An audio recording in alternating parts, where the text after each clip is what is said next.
We're starting.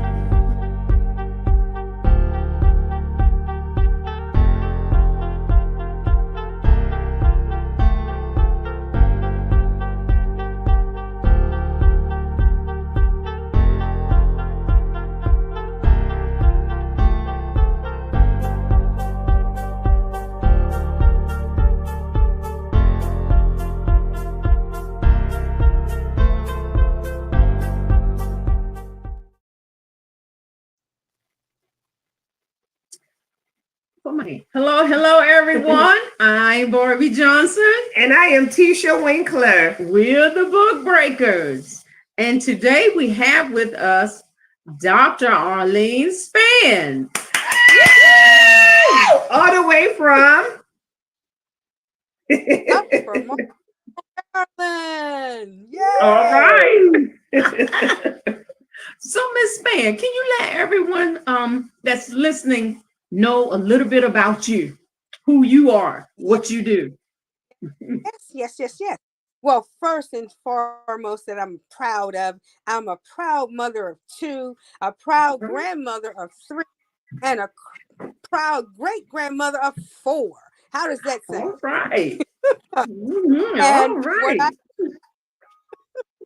And what I do, I have coined myself as the focus uologist. And what that means is I believe that everyone should focus on themselves first. It's just like that airplane method. If you're on the airplane and it happens to be going down and that air mass falls down, what are we supposed to do first?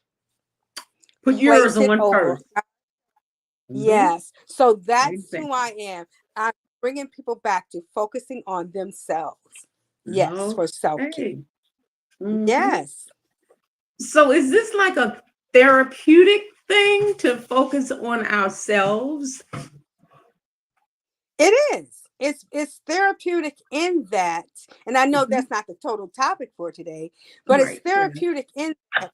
I am a caregiver. And as a caregiver, you sometimes lose yourself in caring for others. But what I've come to learn is that sometimes we have to focus right back on ourselves and understand that if we're not here for ourselves, we're not able to better help someone else. So it's all about being therapeutic for you and always your spiritual life, your mental life, your physical life, your emotional life, all of those things, focusing it right back on you so that you're better equipped and better able to help that other person. All right. Yes. I like that. And we can relate to that. Did I need to go any further? Oh, no, we can relate to that because Barbie don't like me really telling this, but we've been child care providers and teachers for over 20 years. And it's been a lot of time. I mean, we've been tired, worn out, trying to take care of family and home. So we can relate of taking care of so many people and lacking taking care of yourself. Absolutely. Yes. So you come exactly. And I feel that because former educator starting with an early child care with my wonderful 4-year-olds and 3-year-olds and loving on them and pointing them and teaching them their ABCs and their 1, 2, 3s and always looking forward to nap time, the favorite time of the day. Yeah, that was my favorite time. And then just breathe. Just you were able to take that moment and breathe as little Susie and Sally and Jamaica and everyone else were resting, even though some of them were not resting. You just say, well, just lay your head down. I understand. But it did and it does give you that moment. You just focus on yourself. You might be doing lesson plans, but still you can breathe, you can meditate, and you can look out the window if you have one and see the beauty of nature while they're still resting. So I love that time of day. So thank you for what you do in shaping and framing our young people's minds. Thank you so much. Yes, you're welcome. Yes. But that's over now. No, it's not over for me because child care is in this next. But my next question was, Why do people call you Dr. Mom? Can you let the audience know, Uh-uh. please? I always hear it every time we go somewhere, Dr. Mom. Okay. So you have to get the picture. I have two naturally born, bona fide, certified children and grandchildren of my own. But Mhm. in our home and in our environment, it's a revolving door in that everyone comes in, people who are even my age, Dr. Mm. Mom, they call you mom. You're taking on them in other words, the love spreads far. We take on people in our home like they're our own. We fostered without going Yeah, through a foster care system. We have fostered, I don't know how many children, how many families that have resided Yes. under the roof of our Yes. home. We've taken in the homeless because we were homeless ourselves. So Mm. we know what that looks like. So, yes, of Absolutely. Yes. course, we do out of the love of our heart. So many people call me that because even in 2020, nope, 2018, before the pandemic, I was even crowned, believe it or not, as Wow. Queen Mother for him, meaning Oh, him. wow. People That's saw the awesome. words and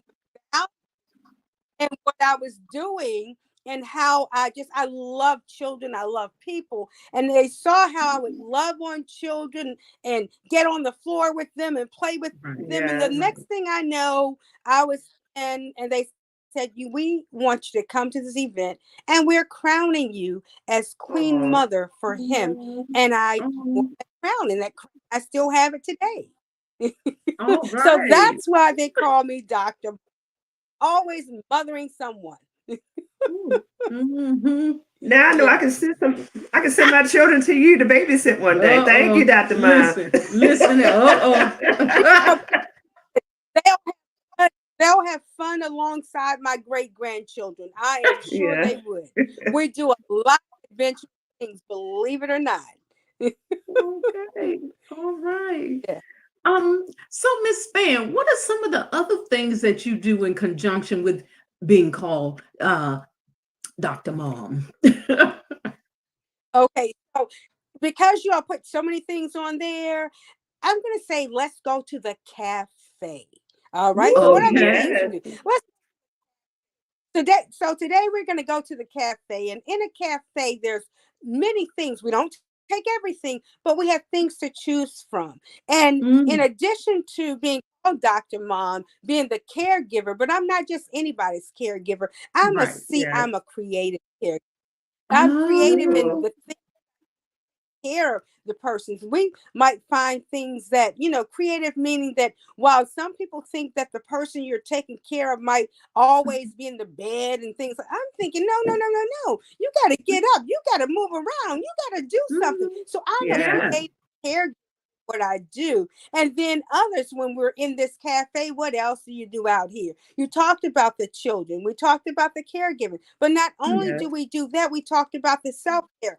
I have the Mm, nerve and the audacity to call myself a person who is accountable. I'm accountable to the people that I work with.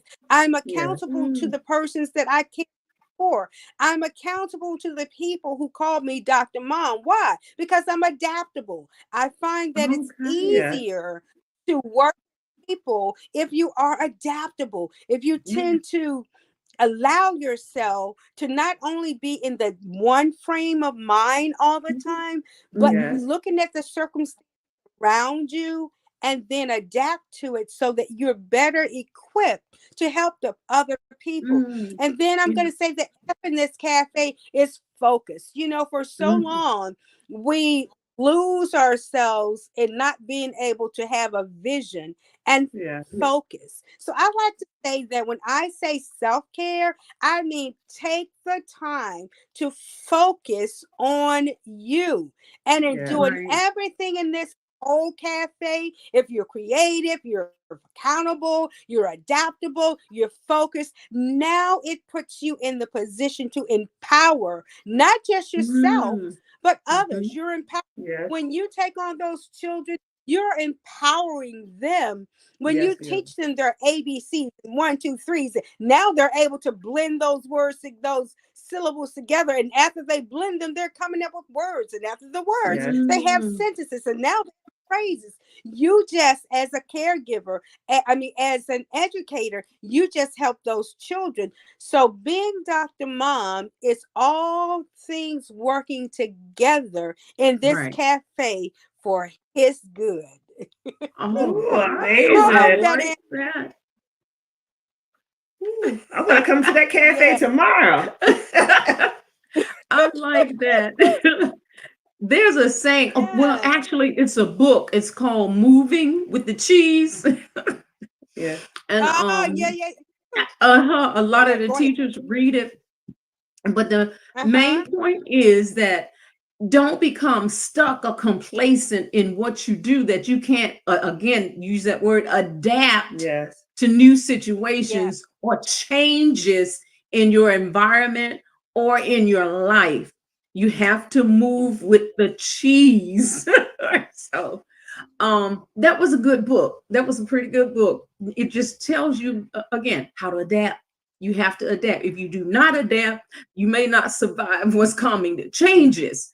And it could affect your mind, you, and from moving forward. And then you're stuck in Yes. limbo. I'm just saying. But move with the Yes. cheese. Oh And my. adapt. Oh, I'm sorry.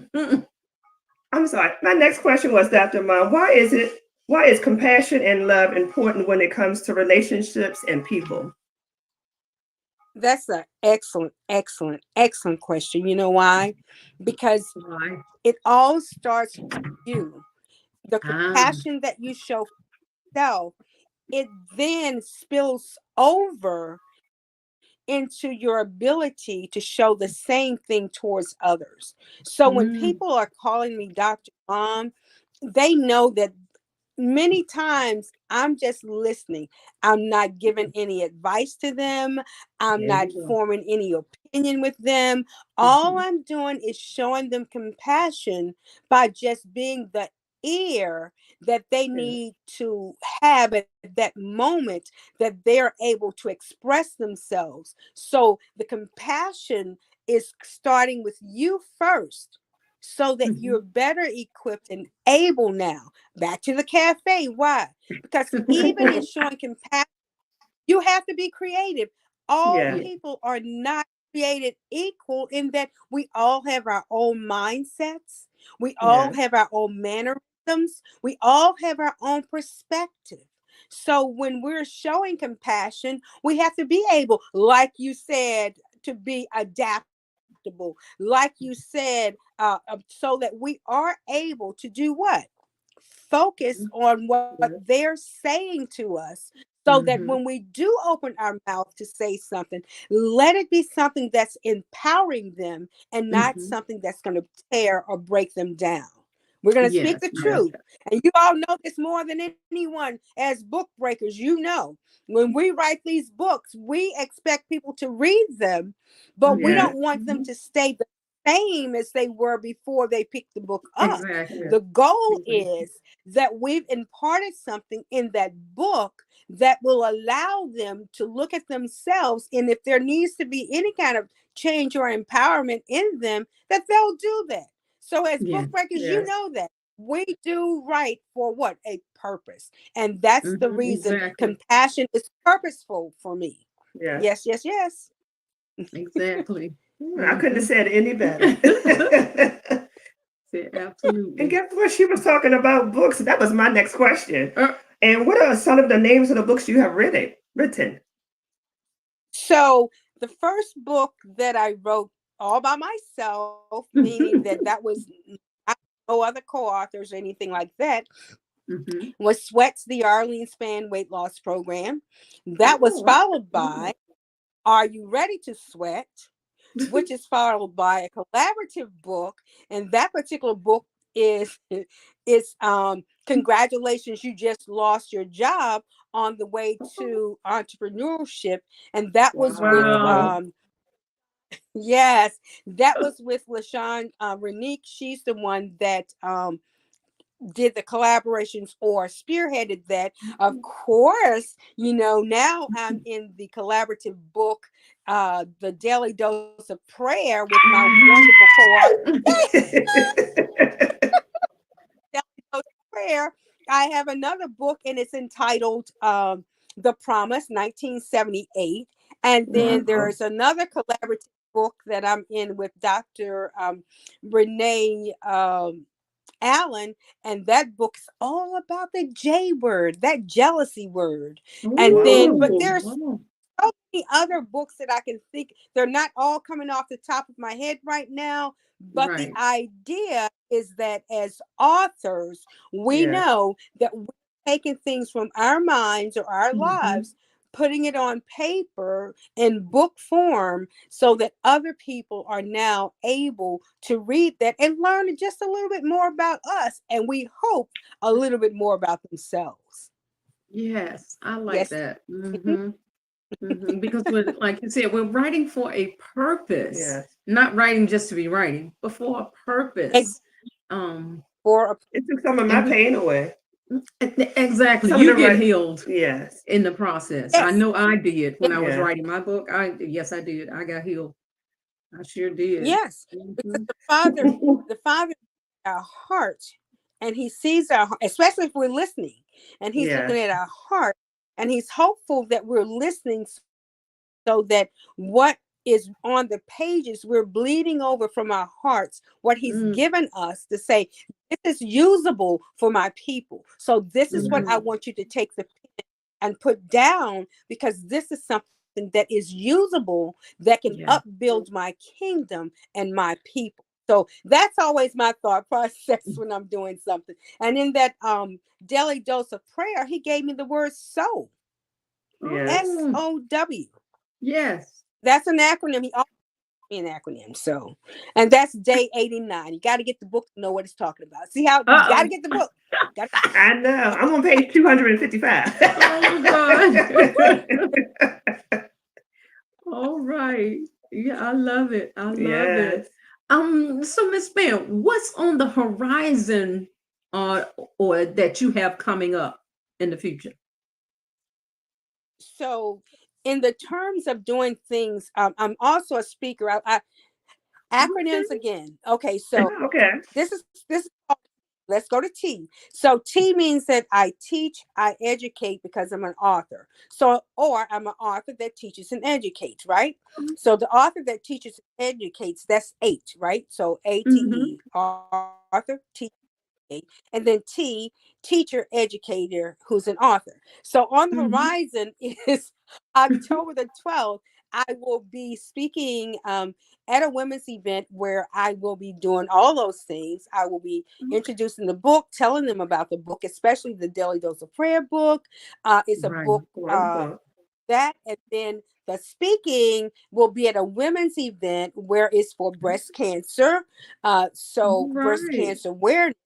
And as far as compassion is concerned, my husband and I are working with the self-compassion, where we're showing people how to start with your own compassion with you first, your own self-care, and then how that spills over. And we are together working on a book, a compassion book together. So that's what's on the horizon. Is that? Yes, I want that book. Yeah, I want the one about the draw to entrepreneurship. All right, now. Yes, I want that book. Which one do you want? About the job until entrepreneurship. Oh, that one can be found on Amazon. It can be found on Barnes and Nobles. I will send you all that information. I don't have the link in front of me right now, but it is on Barnes and Nobles. It is on Amazon and Lulu. Oh, Lulu. Okay. And that's where other people can find you if they want to get in contact with you or get your books. Okay, just give the information back over.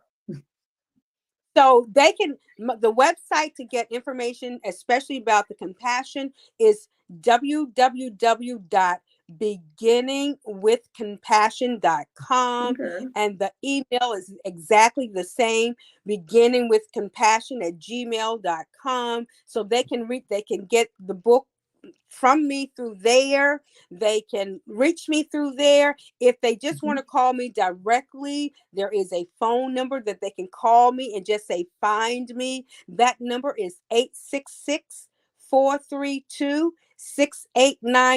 And just simply say, find her. And it will find me wherever I am. All And that's my right. contact. That's cool. You want to hear something funny, Barbie? Tell me something. One day, I ain't gonna say nosy. One day I was looking on your page and I saw nosy. your, I was looking at one of your books. I was like, wait a minute, that's my book. But actually, we had the same cover for one of our books. I thought that was amazing. Okay. It's, I think you said, is it the one that's my, The Promise, 1978, I think. Yes. With the lady with the, yes.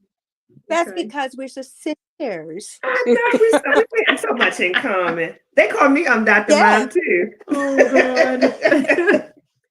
And Dr. There you Mom, are. can you let our audience know something about homeschooling?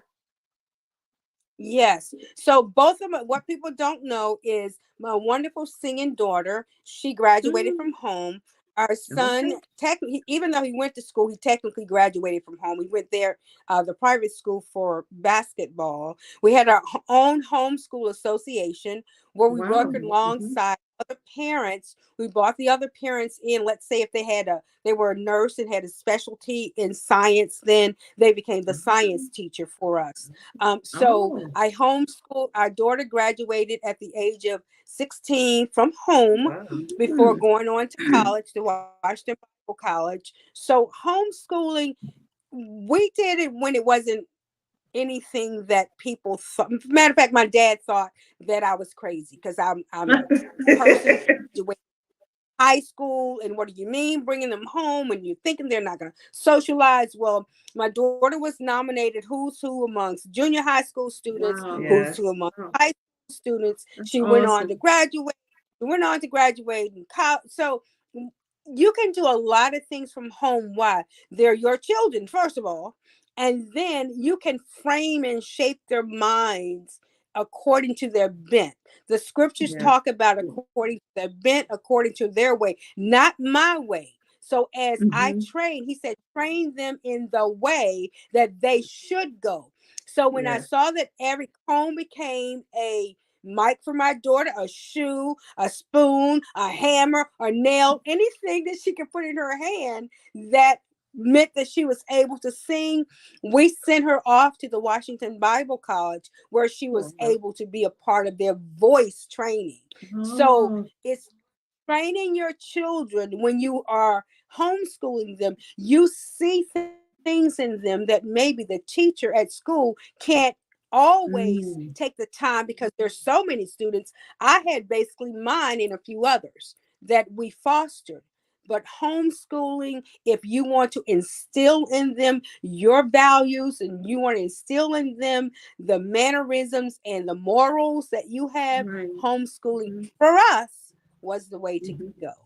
All right. Yes. I know. I remember when I was in college, I think I took psychology, and I think it said the percentage of children that took homeschooling actually did better than children in school. Really? Yes. Where you get that statistic from? I'm when I give it to you, I'm gonna give you the statistics. And to agree with that, because you look at them and remember, you have more one-on-one. When we have many, we're not, yes, we give them the best attention that we're able in the group setting. But when you have 2 or 3, then you're really able to hone in and focus on what it is that makes them tick and what it is that they are called to do. And then you can help them move in that direction. Yes, exactly. Ooh, I'm gonna send my child to Dr. Mom's school. Yeah, okay. Yeah, she's gonna send them back to you. All my nieces and nephews and all of them, they were like, you know what, Auntie? All of us went to your school for something because it's from the cradle to high school. So including some things after that, some college stuff that I'm doing now, but from cradle to high school is really what we did. Wow. Yes, my husband and I. Yep, yep, yep, yep. So let me ask this question in regards to homeschooling. When they're graduating or before they're graduating, where are you sending your who are you reporting to as far as their That's ex. grades Yeah. and academics and all Yeah. that? Mhm. So in the state of Maryland, because they have the homeschool program, you register Yeah. through the state. Then the Ah, state, what they do is you put your portfolio together. And mhm, once a Okay. year, they come. It doesn't have to be in your home. You can go to the library or whatever, but you put a mhm. portfolio of all the things you and your child have been doing. And then when Mm, the state comes out, they take a look at what you've been Okay. doing. You do your own. We, in addition to, and I should say, in addition to doing my own homeschooling, because I'm faith based, I right. used a lot of curricula from some of the faith-based Okay. institutions. So therefore, they were my backup, so to speak. But Mm, you go through the state that you're in, and then you get that state, and that state then comes out, and the state looks at your portfolio, and they'll give you the green light if you have everything that's right. If it's not, they'll show you. Well, I don't know what happens if it's not because they've never told me it's not. But I'm supposing if it's not, they've right. always said, "Oh, you have everything in order, and this is good, and they're doing what, and they're doing this, and they're doing that." So Okay. yes, but you register through your state, and that's what we did. Hmm. Okay. Awesome. Hmm. I'm getting my homeschooling Yeah, that's together. for all those people who are listening and about to start, Yes. so you know what to do. Yes. Some good, reliable information. Mhm. Exactly. So, Oh, yes. Dr. Mom, All what I are some can say. challenges? Oh, yes, I'm sorry. What are some challenges and obstacles you have been through that made you a stronger person to endure trials and tribulations? mm, So I think 2001 was, and all of us can remember 2001 because of September 11th. But ah, for Yeah. me, before 11th, there was September the 3rd when my niece would travel to visit us and mm, have a severe asthma attack and suddenly die because of that. And Mm. then Jesus. after, while we were in New Jersey for her funeral, then September the 11th happened, and my brother and his family were on the plane, on getting on a plane to travel Mm, back to Texas in New York because we were in New mm, Jersey and they were flying out of New York. So that was a challenge. But then Yes. 2 months to the date later, on November the 3rd, my son would be involved in a car accident that would mm, leave him paralyzed from the mid chest down. mm, Those things would cause, I guess, other people to, I don't know. It made me stronger in that I knew that at those moments that there were people who were depending upon not just me mm, but my Yeah. husband and family. And for my mm, son there was prayers and petitions, and mm. even though today he's in a wheelchair, but he's still here from Amen. 2001 until Amen. now. Yes. So Amen. making you stronger. And then there will become an occasion when my daughter would take a trip and go to the beautiful and sent me all kinds of beautiful Mm, pictures from Aruba. And I would look at those pictures. But Yeah. lo and behold, on the way home after her taking a scuba diving trip while mm. they're in Aruba, she would be on the plane and crystals would start forming in her head. And then Well, the plane, she would have a stroke and the plane would have to land in the Dominican Republic. And my husband mm, and I would have to travel from the United States of America to the Dominican Republic to bring our daughter across the waters back mm, home so that she could get the treatment. And today you hear her singing, one Yeah. that they thought be able to speak or walk or talk anymore. Yes. She's Yes. able now to sing the glories of God. So when you Yes. say what trials, what makes you stronger, when you put Yeah. all those things together in this cafe, we had to become even in creative in how we went to got her to bring her back home when she was there.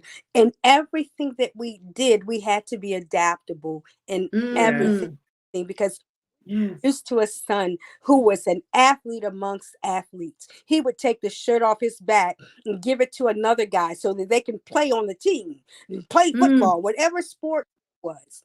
And we had to watch him go from walking to now residing in a wheelchair. That took Mm. adaptability. Not Mm-hmm. only did it take that, it took us to have to focus. We had to focus even though we would see him there with tubes coming everywhere, a halo on his head, not able to speak, on a ventilator. We had to focus on the fact that prayer was needful at that hour. We had to focus on the fact that we couldn't look at things as the way they Mm. appeared, but the way the outcome would be if we trusted and obeyed him. And in doing all this, it allowed us to become more empowered to know that our children would be okay. Why? Because we placed them in the hands of the master's hands. So Right. Yeah. these things could have caused us or caused me to go into all kinds of deep depressions or say, I don't want to do Mm. this anymore, Mm-hmm. or Yeah. take my own life, so to Yeah. speak. Yeah. Like, why to live if my son can't walk anymore, or what's going to happen with my daughter, or my Yeah. niece came here and now she's gone. Those things could have caused me to just say even no to God and say, why are you doing Mm. this Yeah. to me? But instead it drew me closer to him, to Yes. Yeah. know that all things work together for good to those who are called. And right now, each of my children have their own plan and purpose, and they know their reason for being here, and they're following that according to God's will. So thank you for that Yeah. question. What an amazing Yes. testimony. Yeah. I felt it Absolutely. over here. I was getting a little hot. Hmm. And that's part of the journey too, for a person to Yeah. know their purpose in God, of what God Yes. has for them, and then you have to walk out that purpose. See, we don't know Yes, you what the do. role will entail for us Yes. ahead. He does, but we don't. And then sometime if he show us the whole picture, we probably say, God, no, Yeah. I'm not doing it. We'll forfeit the journey, right? That's Yeah. right. But he shows us in part. And I thank him Yeah, for it. Because there's plenty of things I yeah, would have said, no, I ain't doing it. No, shoot. But I thank him. I thank him anyway. exactly. Um, mm, mm, mm. Miss Angela Span, Oh, I had one more you question. got one more Yeah, I question? had two more questions Our on this page. time has expired, but we're going to give you this question. Well, actually, it was just two quick ones. Who is one of your role models that you admire? Oh, It's going to be my mom. I'm going to tell Oh, my wow. mom. okay. Okay. She, Yes. with her sixth grade education, my mom is still such love in us and adversity. My mom. I can't, no, my mom. Okay, next question. And I love this question. It's one of my Oh, favorites. God. What are some hobbies that you enjoy on your free time? What free time? playing basketball, playing basketball, Oh, traveling, my God. traveling. You play basketball. You go, girl. Go ahead. Woo, woo. Woo! Co-captain of my basketball team. Thank you very All much. right now. But those are some of the things. And then dancing. My husband and I love to dance. Oh, Oh, Dancing that's is so romantic. I need my yes. husband to dance with me when he comes. yes. I love to write. I love to write. I love to write. I love to write. Mhm, I just love to mhm, write. That's mhm. something else that I love. Yes, and those are my hobbies. Wow, amazing. Yes, yes. It has been awesome just hearing your story. Yes. And I'm sure other people were moved by it. So can you give them your information one more time, just in case they want your book or to get in contact with you? Yes, the website is www.beginningwithcompassion.com. The email address is beginningwithcompassion@gmail.com. And Yes. if you want to get in contact with me via phone, 866-432-6896, and simply say, find me. That's it. Find me. I like I Find need me. my that. husband to find me. I like that. That is Yeah, it's awesome. beautiful. So Miss Angel Span, we appreciate everything. Arlene. Angel, Her daughter is Oh, Angel. geez, I'm so sorry. She talking about me. Miss Arlene. Miss, I'll say Miss Span. That's safe. We appreciate you. It has been an honor and a Yes. pleasure for you being on the yes. podcast. Again, I'm sure our listening audience has received something Yes. to help them. And we pray that the next part of your journey will be a blessed one, and God fulfill everything that you need for the trip there to your destiny. I receive And when we see you it. next time, we're gonna play some basketball. Yeah. I'll be the short one, but I can steal the ball. Oh, again, I'm Barbie Johnson. And I am Tisha Winkler. We're the Book Breakers, and our motto here is we encourage you to accomplish your dreams. Keep dreaming. Thank you, Miss Dr. Arlene Span, Dr. Mom. We love Bye, you. ladies. Bye Love you bye. too. Bye-bye. Okay. Yeah, I was scared to touch.